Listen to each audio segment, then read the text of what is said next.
Hello అండి, అందరికీ నమస్కారం. Welcome back to our channel. ఈరోజు మన వీడియోలో ఎంతో టేస్టీ మరియు హెల్తీగా సగ్గుబియ్యంతో కిచిడిని చేసి చూపించబోతున్నాను. చాలా అంటే చాలా బాగుంటుందండి టేస్ట్. అలాగే ఎంతో హెల్తీ కూడా అండ్ ఇన్స్టాంట్గా మనం ప్రిపేర్ చేసుకోవచ్చు. మరి దీన్ని ఎలా చేయాలో ఇప్పుడు చూద్దాం. దీనికోసం నేను ఇక్కడ 1 కప్పు వరకు సగ్గుబియ్యం తీసుకున్నానండి.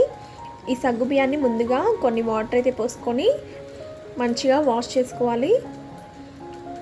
వీటిని వాష్ చేసుకున్న తర్వాత ఇందులోకి ఏ కప్పుతో అయితే మనం సగ్గుబియ్యం తీసుకున్నామో అదే కప్పుతో 1 కప్ వరకు వాటర్ యాడ్ చేసుకోవాలి. ఈ వాటర్లో ఇవి ఒక నైట్ మొత్తం నానాలండి. అలా నానితే సగ్గుబియ్యం అనేది చాలా సాఫ్ట్గా ఉంటుంది. ఈ వాటర్ దీనికి సరిపోతాయండి. ఎక్కువ అస్సలు కావన్నమాట, కరెక్ట్గా నానుతాయి. చూడండి, నెక్స్ట్ డే మార్నింగ్ ఇలా వస్తాయన్నమాట.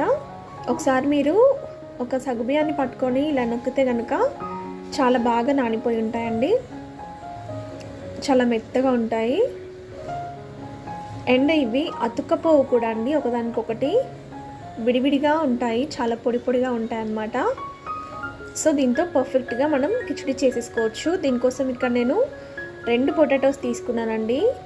ఆ పొటాటోస్ని ఇలా పీల్ మొత్తం తీసేసి ముక్కలుగా కట్ చేసుకొని పెట్టుకోవాలి.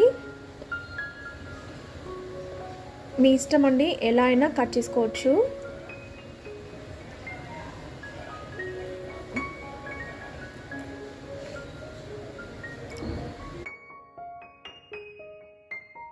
చూడండి, అన్నిటినీ ఇలా ముక్కలుగా కట్ చేసుకొని పెట్టుకోవాలి. మీరు తీసుకున్న సగ్గుబియ్యానికి ఎన్ని ఆలు అయితే పడతాయో అన్ని మీరు తీసేసుకోండి.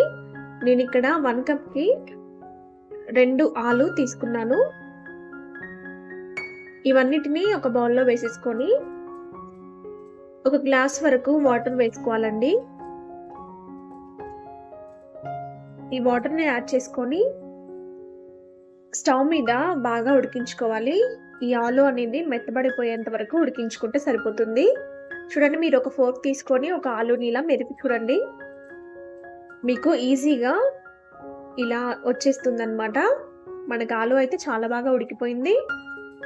ఇప్పుడు వేరే గిన్నెలోకి ఒక 2 స్పూన్ల వరకు పల్లీలను తీసుకోవాలండి. ఈ పల్లీలని బాగా కలర్ వచ్చేంత వరకు వేయించుకోండి. మీడియం ఫ్లేమ్లో మాత్రమే వేయించుకోవాలి, అప్పుడే బాగా వేగుతాయి. వీటిని డైరెక్ట్గా మిక్సీ జార్లోకి తీసేసుకోండి. మీ ఇష్టం, మీకు పొట్టు అవసరం లేదనుకుంటే పొట్టు కూడా తీసేసుకొని వేసుకోవచ్చు.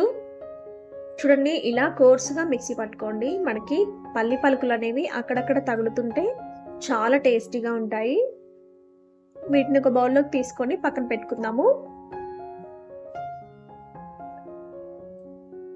ఇప్పుడు మళ్ళీ అదే గిన్నెలో ఆయిల్ వేసుకోవాలి. ఇదే ఆయిల్లో జీలకర్ర వేసుకొని చిటపటలాడనివ్వాలి. ఇప్పుడు ఇందులోకి ఈ విధంగా కట్ చేసుకున్న పచ్చిమిర్చిని వేసుకోవాలి. నేను ఇక్కడ 2 పచ్చిమిర్చి తీసుకున్నానండి. అలాగే దంచిన అల్లాన్ని తీసుకోవాలి. అలాగే కరివేపాకు రెమ్మలు వేసుకొని ఇవన్నీ బాగా వేగేలాగా వేయించుకోండి.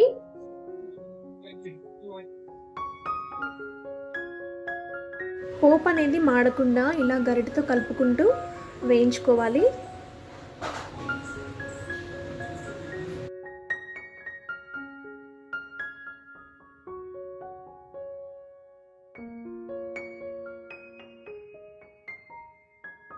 ఈ పోపు అంతా బాగా వేగిపోయింది అనుకున్న తర్వాత మనం ముందుగానే నానబెట్టి పెట్టుకున్న సగ్గుబియ్యాన్ని ఇందులోకి వేసేసుకోవాలి.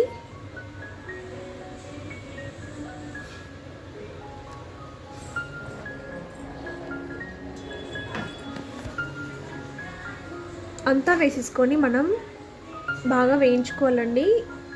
ఆయిల్లో ఒక 3 to 4 మినిట్స్ వరకు వేగినట్లయితే సగ్గుబియ్యం అనేది చాలా బాగా వస్తుంది. అలాగే ఇందులోకి మనం ముందుగానే ఉడికించి పెట్టుకున్న పొటాటోస్ని కూడా వేసుకోవాలి. ఇవి ఆల్రెడీ ఉడికి ఉన్నాయి కాబట్టి నేను సగ్గుబియ్యం వేసిన తర్వాత వేసానండి. మీరు కావాలనుకుంటే ఆయిల్లో కాస్తంత ఫ్రై కూడా చేసుకోవచ్చు. ఇలా అయినా కూడా ఆలు చాలా టేస్టీగా ఉంటుంది. ఇదంతటిని కలుపుకుంటూ వేయించుకోండి.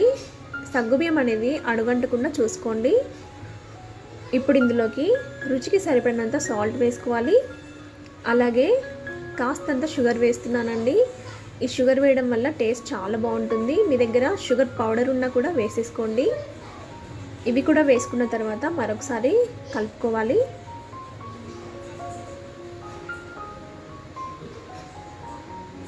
ఇప్పుడు ఇందులోకి మనం ముందుగానే గ్రైండ్ చేసి పెట్టుకున్న పల్లి పొడిని వేసుకోవాలి. ఇదంతటిని కలుపుకుంటూ కాసేపు వేయించుకోవాలి. ఈ పల్లి పొడి అనేది సగ్గుబియ్యంలో బాగా కలిసే విధంగా ఈ విధంగా కలుపుకోండి. ఇప్పుడు ఇదంతా బాగా వేగిపోయిన తర్వాత లాస్ట్గా ఇందులోకి కాస్తంత కొత్తిమీరని వేయండి. అలాగే కాస్తంత నిమ్మరసాన్ని పిండితే కనుక రుచి ఇంకా పెరుగుతుందండి. చాలా అంటే చాలా టేస్టీగా ఉంటుందండి. ఇదంతటిని మరొకసారి కలుపుకొని ఒక 2 నుంచి 3 నిమిషాల వరకు ఉడికించుకుంటే మనకి ఎంతో టేస్టీగా ఉండే సగ్గుబియ్యం కిచిడి రెడీ అయిపోతుంది. అంతే, ఎంతో సింపుల్ అండ్ టేస్టీ కదా. ఈజీగా చేసేసుకోవచ్చండి. ఎంతో రుచికరమైన అలాగే ఎంతో ఆరోగ్యకరమైన సగ్గుబియ్యం కిచిడి అయితే మనకి రెడీ అయిపోయింది. చాలా అంటే చాలా మంచిదండి హెల్త్కి. ఒక్కసారి ఇలా చేసి మీ ఇంట్లో వాళ్ళందరికీ రుచి చూపించండి. మిమ్మల్ని మెచ్చుకోక తప్పరన్నమాట, అంత టేస్టీగా ఉంటుంది.